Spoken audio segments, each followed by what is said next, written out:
எப்படி வள்ளியை திருமணம் செஞ்சாரு, முருகனுடைய இரு தாரத்துக்குள்ள இருக்கிற தத்துவம் என்ன அப்படிங்கறதையும் நாம இப்ப பார்க்க போறோம். தொண்டை மண்டலம்னு அழைக்கப்படக்கூடிய காஞ்சிபுரம் மேல்பாடி பக்கத்துல இருக்கு வள்ளிமலை. இந்த வள்ளிமலைன்ற வள்ளிக்காட்டுல வேடுவர்களுடைய தலைவராய் இருந்தவர் தான் நம்பிராஜன். வள்ளிக்காட்டின் தலைவனாய் இருந்த நம்பிராஜனுக்கு ஆண் குழந்தைகள் மட்டும்தான் இருந்தாங்க. அவருக்கு பெண் குழந்தை வரம் வேண்டி கடவுளை வேண்டினாரு. சிலமுகின்ற முனிவருடைய மாய சக்தி காரணமா அரபின்ற அழகிய மானோட வயிற்றுல கருவாகி பிறந்தாங்க வள்ளி. வேட்டைக்கு போன நம்பிராஜன் வள்ளி கிழங்கு தோன்ற இடத்துல கண்டெடுக்கப்பட்டதுனால அந்த அழகான குழந்தைக்கு வள்ளின்னு பெயர் வச்சாரு.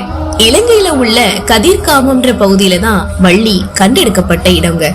அந்த இடத்துல இன்னைக்கும் வள்ளி தெய்வானையோட முருகப்பெருமான் காட்சி தரக்கூடிய கோயில் அமைஞ்சிருக்கு. வேடர்களோட வழக்கப்படி குழந்தைக்கு 12 வயது ஆகும்போது